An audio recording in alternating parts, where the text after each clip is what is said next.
Very least that some college basketball analyst out there would have done that this year. But as far as I know, they did not.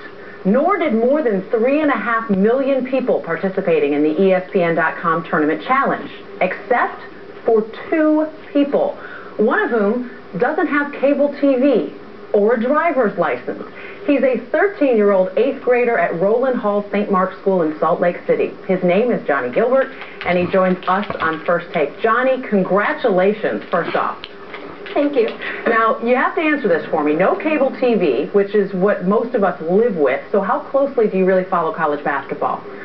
I follow it pretty closely, but I looked a lot. I just follow in the newspaper mostly, and then I looked on the internet too. Well, and I hear newspapers are kind of at a premium at your house with you and your brother. Yeah. Tell me about that. Well, it's whoever runs out in the cold and gets first dibs on it that gets it first. Well, you obviously did your job, at least when it came time to pick your tournament field. So give me some idea. The tournament field comes out, you have your 65 and then 64 teams. How did you go about picking your teams? Well, I knew there was going to be some Cinderella teams, and I tried to look at the matchups that were going to give the underdogs the best chance of winning. And then I chose some of those teams. And how did you choose those? What did you do to get some of those underdogs and pick them? I looked at how they had played during the regular season, if they had played the team during the regular season, and like any injuries or anything too. Using really good knowledge, which some people will just kind of throw darts at a board to try to figure out some of those. So when did you realize that you had a chance? When over this past weekend that you might have a perfect Sweet 16? Well, when I was on spring break and I saw that most of my teams were doing really well, and then after that night I realized that all of them had won. And how rare did you think that was? I mean, did you think there were other people that had that probably?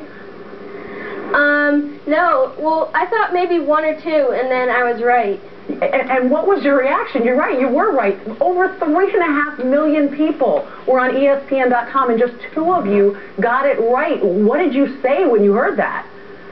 I was really excited, and I went up and called all my friends and told them, and they were all really excited too. Did I hear this right? Did they announce it at school? Yep. What did guys say to you?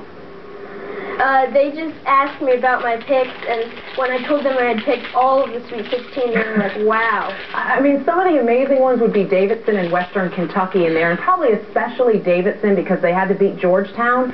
So how far do you have Davidson going now? I have them in the Final Four. And who are your other 3 Final Four teams then? I have UCLA, North Carolina, and Texas is my other 4. And then what's your final game? UCLA over North Carolina. And do you remember why you had picked that? What you thought? I mean, it's 2 number 1s, I get that, but what was it about those 2 that you thought they were going to be the 2 there? Well, UCLA, both of them have tournament experience, and so